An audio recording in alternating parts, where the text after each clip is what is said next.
Doctor جمیل جالبی کے ہونے سے ماحول خوشگوار تھا۔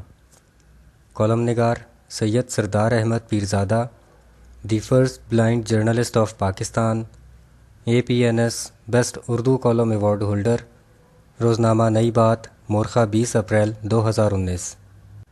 یہ اس وقت کی بات ہے جب میں پنجاب یونیورسٹی لاہور میں MA صحافت کا طالب علم تھا۔ ہم مطالعاتی دورے پر کراچی گئے۔ ان دنوں غیر کراچی والوں کو کراچی جاتے ہوئے بہت سی دعاؤں اور فکر مندیوں کے ساتھ روانہ کیا جاتا تھا۔ اکثر گھر والے کراچی جانے والے عزیز و اقارب کو قرآن پاک کے نیچے سے گزار کر، یا امام ضامن باندھ کر، یا کالے بکروں کے صدقے کی منت مان کر رخصت کرتے تھے۔ ان دنوں کراچی میں کسی اور کا نہیں، صرف گولی کا طوطی بولتا تھا۔ گلی محلوں اور سڑکوں پر گولیوں کی بے رحم آوازیں سنائی دیتی تھیں یا بوری بند لاشیں ملتی تھیں۔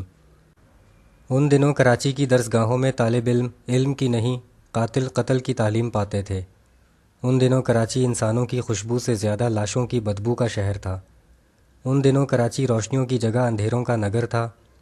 عین انہی دنوں میں ہم شعبہ صحافت کے طالب علم کراچی ریلوے اسٹیشن پر اترے اور پنجاب کے بے فکری والے کہکہوں کے ساتھ کراچی یونیورسٹی کے ہاسٹل کی بس میں سوار ہو گئے۔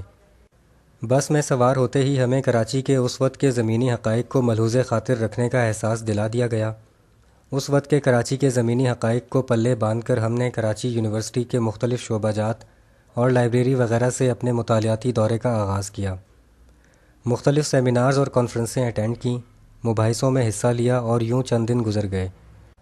ہر آنے والا دن ہمارے تذبذب میں اضافہ کرتا جاتا، کیونکہ کراچی یونیورسٹی میں ہمارے قیام کے دوران نہ تو کوئی ناخوشگوار واقعہ ہوا اور نہ ہی کسی ناخوشگوار واقعے کا امکان نظر آیا۔ اس کا مطلب یہ نہیں تھا کہ وہاں ہر طرف امن ہی امن تھا۔ معاملہ کچھ یوں تھا کہ تناؤ اور نفرتیں موجود تھیں، لیکن کسی کے رعب یا احترام کی وجہ سے بے بس تھیں۔ اس طرح کی کیفیت میں ہماری دلچسپی یہ جاننے کو بڑھ گئی کہ آخر وہ کون ہے جس کی وجہ سے کراچی یونیورسٹی کا ماحول بظاہر پرامن ہے، اور یہ پرامن ماحول کافی عرصے سے چلا آ رہا ہے۔ ہمیں زیادہ محنت نہ کرنا پڑی اور بہت جلد معلوم ہو گیا کہ کراچی یونیورسٹی کا ڈسپلن برقرار رکھنا اس وقت کے وائس چانسلر کا ہی کارنامہ ہے۔ شیڈول کے مطابق کچھ دنوں بعد ہم کراچی یونیورسٹی کے وائس چانسلر سے ملنے گئے۔ ہمیں مہمانوں کے کمرے میں بٹھایا گیا جو بہت سادہ تھا۔ چند منٹوں بعد بردبار شخصیت والے وائس چانسلر ڈاکٹر جمیل جالبی صاحب سادہ اجلے لباس میں ملبوس ہمارے سامنے آئے اور قریب کی کرسی خود ہی کھینچ کر ہمارے درمیان بیٹھ گئے۔ ان کے چہرے پر مسکراہٹ اور بردباری دونوں بیک وقت موجود تھیں۔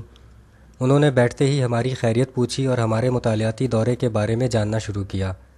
وہ سب کو اجتماعی طور پر دیکھ رہے تھے، لیکن ہم میں سے ہر طالب علم یہ محسوس کر رہا تھا کہ ڈاکٹر صاحب صرف اسی کو دیکھ کر مخاطب کر رہے ہیں۔ یہ ان کی شخصیت کا دلفریب انداز تھا۔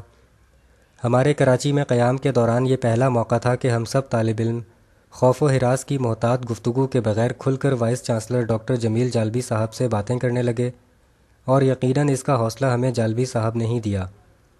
ان سے بات کرتے ہوئے یہ بالکل محسوس نہیں ہوا کہ وہ سینئر بیوروکریٹ یعنی انکم ٹیکس کمشنر بھی رہ چکے تھے، اور وہ اس وقت انکم ٹیکس کمشنر رہے تھے جب انکم ٹیکس کے چپڑاسی کے آگے بھی بڑے سے بڑا ڈاکو تھر تھر کانپتا تھا۔ ان کے مزاج پر بیوروکریٹ کی بجائے ایک اسکالر اور علمی شخصیت کا غلبہ تھا۔ اس کی وجہ ان کا بچپن سے ہی ادبی شوق تھا۔ وہ 12 جون 1929 کو یوسف زئی خاندان میں علی گڑھ اتر پردیش میں پیدا ہوئے۔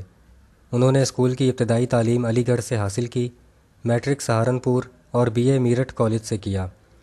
انہوں نے 12 برس کی عمر میں اپنی پہلی کہانی سکندر اور ڈاکو لکھی، جسے اسکول میں ڈرامے کے طور پر اسٹیج کیا گیا۔ ڈاکٹر جمیل جالبی صاحب قیام پاکستان سے 2 دن قبل یعنی 13 اگست 1947 کو ہندوستان سے کراچی آ گئے اور یہیں مستقل سکونت اختیار کی۔ انہوں نے اپنا تعلیمی اور ادبی سفر کراچی آ کر بھی جاری رکھا۔